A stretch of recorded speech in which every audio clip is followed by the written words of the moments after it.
There are many locations in the Stalker series.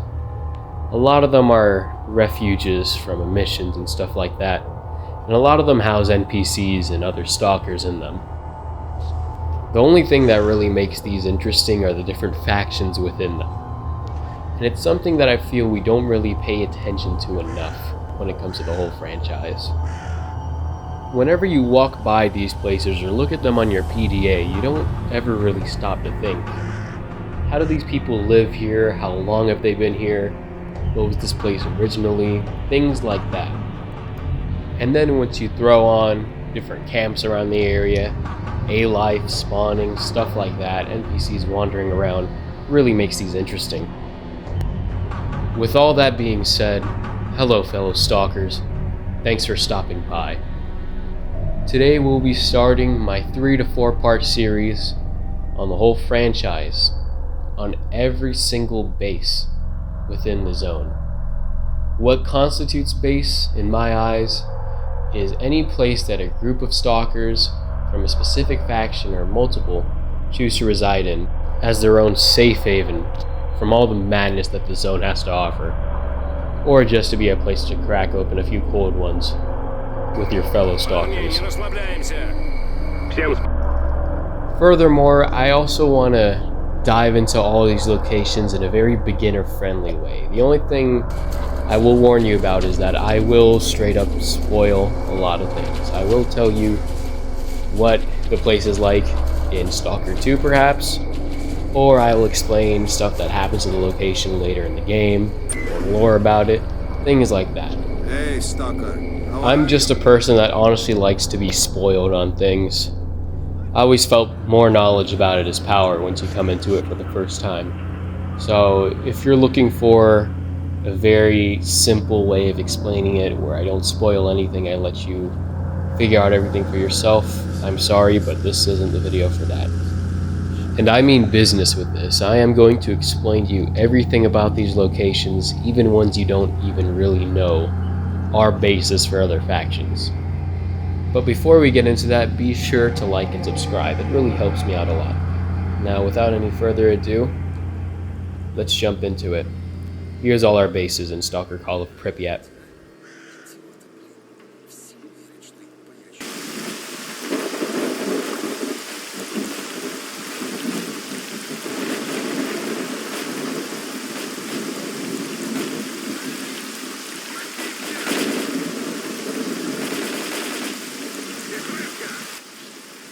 The Scodaf is one of the best examples of a Stalker base within the whole franchise, and it's the best showcase of life within the series. The base has 2 leaders inside, that being Beard, who leads most of the Stalkers, Business, and Sultan, who leads most of the bandits.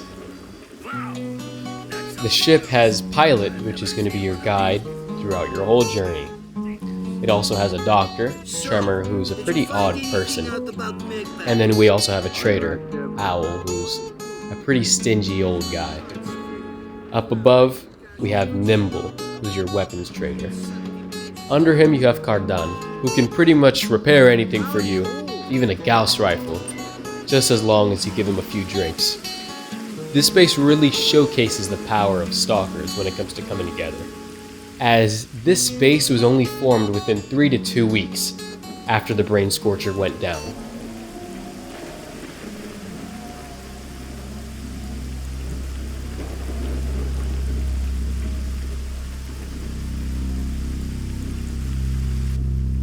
Up next we have the Chefchenko, which some stalkers like to label as the sister ship of the Scodaf. This is another stalker base, but not as big and as bustling as the Scodaf's. It's really more of a way station or a pit stop to any anomaly fields between the Chefchenko. It's mostly inhabited by stalkers, but can be inhabited by bandits depending on what path you take within the game. Another thing to note, this is where the spoilers come in. In Stalker 2, this area gets fully inhabited by the stalkers and pretty much becomes what the Scodaf was, as Sultan decides to strong-arm the whole ship for him and his bandits to take over, kicking out all the stalkers, as they're all just punks in his eyes. It's a very quiet place, but it is a good spot in case you just need to rest a little bit or are looking for some cover from an mission. Up next we have Noah's Barge, or his Ark as he likes to call it. Noah's a pretty crazy paranoid guy. You don't really want to mess with him, but he can offer you some good missions. He has a pet dog named Lassie, who we don't really know how he's tamed and how it's having puppies. But aside from that, he will pretty much shoot anything that tries to come through his door, so you will want to be careful with that. You don't want a stray bullet of buckshot hitting you in the shoulder as you're walking in. Other than that, he's a pretty chill guy, if you get on his good side. This place is pretty fortified, so if you're ever in danger or have any missions coming in, you might want to stop by his place. This is the waste processing station. I've been spying on this place for quite a bit, and I can't really say much, but a few mercenaries have been inhabiting it. Some say they're looking for a way to Pripyat, but it's a pretty dangerous place. You don't want to go there.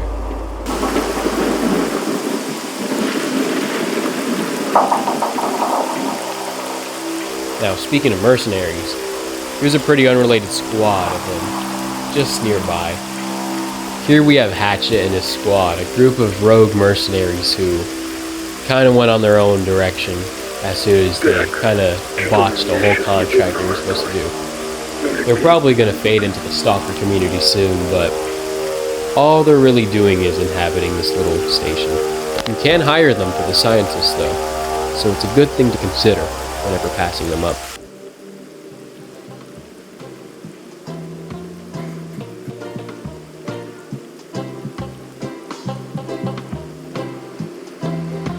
Welcome to Yanog. It's a pretty safe place in the area around Jupiter, which is pretty dangerous. A lot of chimeras and pseudo-giants and stuff running around. You don't want to be caught dead by a controller just strolling around. Here is where you'll find the two factions, Freedom and Duty, along with the Free Stalkers. Now, normally Freedom and Duty are very hostile with each other, but one day there was a huge omission that happened when the Brain Scorcher got taken down, and those two factions were fighting over this area. They decided to cease fire and both come to a mutual agreement that they're neutral within this building, as it'd be the only way any of them could survive. It is worth noting that Freedom did have the last laugh, as they were the first to come there, and Duty pretty much got kicked out of there after a while. You've got a lot of things going on here. You have a whole Freedom and Duty squad that are separated from each other, but from time to time you can hear them bicker with each other.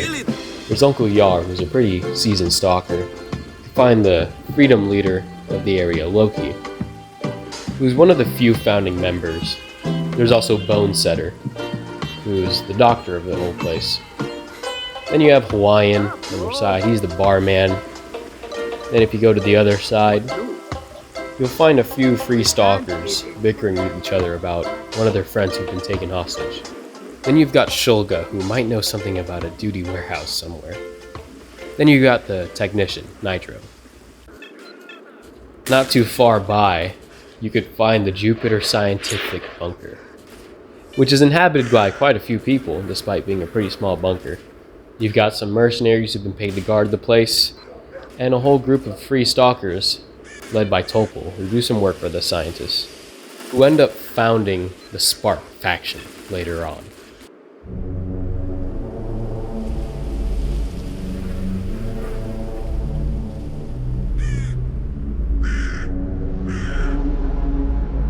Up next, we have a bandit base, the container warehouses, led by the leader Shishak, who is pretty stingy about the whole area. He's housing a hostage in there named Tai, who he's not going to let go for any pretty penny. One thing that's pretty strange is that there's quite a few bandits in the area, but for some reason this squad is really hostile. Some other ones even let you walk in their base. Well, there's a reason for that. And that's because these guys are most likely renegades. Now, I know that might sound crazy, but in Stalker 2, if you actually go to the container warehouses, not only has it been pretty much destroyed by an anomaly, but on the wall of one of the buildings you will see the graffiti of the renegade insignia of the Scorpion. Now, I feel like that's evidence enough for me to think that renegades are living down here. Makes sense, these guys are pretty ruthless and pretty psychotic, as the renegades were. So, it makes sense to me. That along with the fact that Limansk might be around the area, as there's a few signs in some spots of the map that kind of hint that some of the train tunnels lead down to Limansk. Plus, in Stalker 2, Jupiter is just pretty north of Limansk. It's not that far. It's between the ventilation complex and a whole cloud of unfinished Stalker territory. So, it's only up to GSC to show us how they're really connected. It's also worth noting that the people in Jupiter and their bandit camp are really hostile, so I guess we could assume they are part of Shishak's men, as there are other bandits in the area that are not hostile to the player. It's only these guys for some reason, and the container warehouse people. They're either renegades or really mean con artists in the zone. And these guys are pretty mean. If you try to save their hostage, even after paying the ransom, they will try to kill you and loot your body, which is pretty messed up.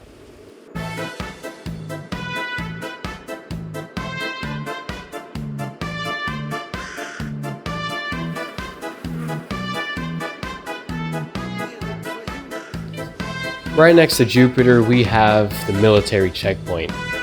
As the name says, it's an abandoned military checkpoint that is now inhabited by bandits. Though these guys aren't that bad. You're able to walk around their base freely as long as you don't just cause commotion. The one thing to know is that these guys pretty much are the lone sharks of the whole area, as we experienced this firsthand with one of our little stalker buddies, Vano, who apparently owes them a pretty penny. And you have the choice of either going to pay for it or killing all of them, which I would honestly offer paying for it. It's not that expensive, only 7,000 rubles, and they're not like Shishak. They will let you go after you pay it, and they won't treat you horribly.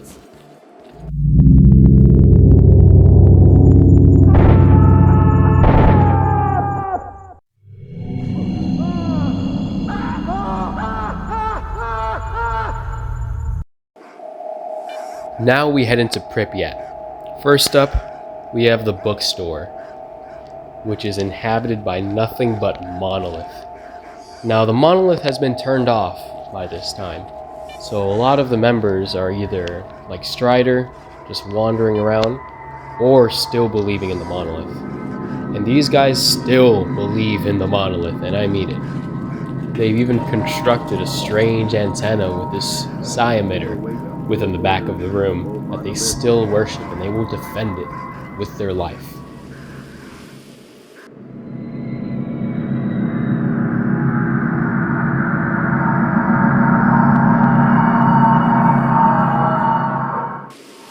Next, we've got the Riverport, which is a pretty scenic area, which you can't really tell, as in my playthrough you can see it's a pretty dreary day in my gameplay.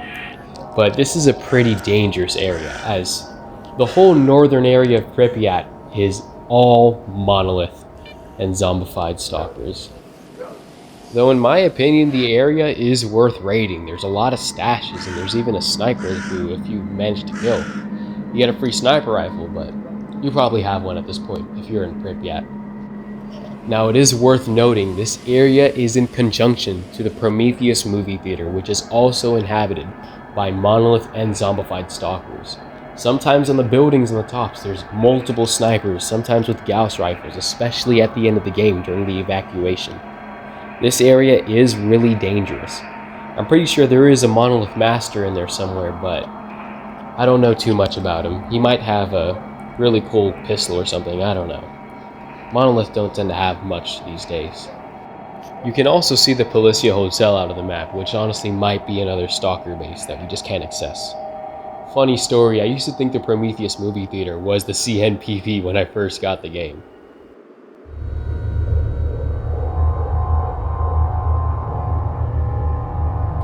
Now, a bit of backstory. The Yubileyny Service Center isn't fully a real place. All the places in Pripyat are all real. They're real locations.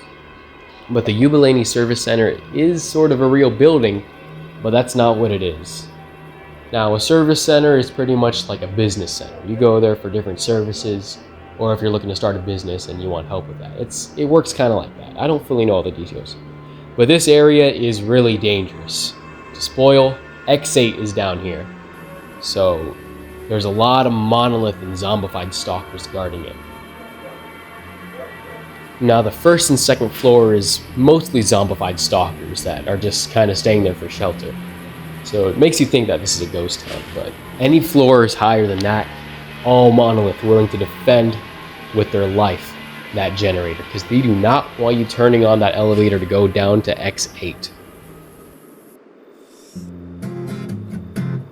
The last base we have to talk about is the laundromat. Now, this isn't a stalker base. It can become a stalker base at the end of the game if you choose to stay in the zone. But no, this base is inhabited by former military survivors from Operation Fairway.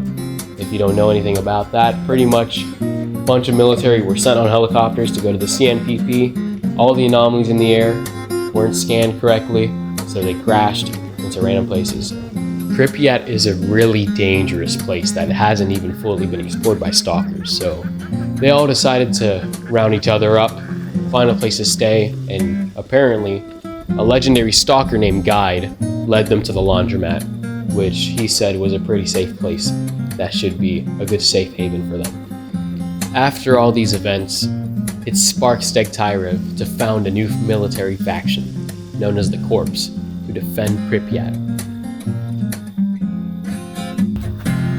Hello fellow stalkers, I want to thank you guys so much for watching. This is part 1 of my 3 to 4 part series on every single base in the zone and the whole Stalker franchise. If you guys would like to see more of that, please consider subscribing and liking the video. It really helps me out a ton. Soon I might set up more stuff for you guys to be able to support me and see more content from me, as I don't really get much from this and I kind of wish I did. So yeah. I also want to let you guys know I do have a gaming channel.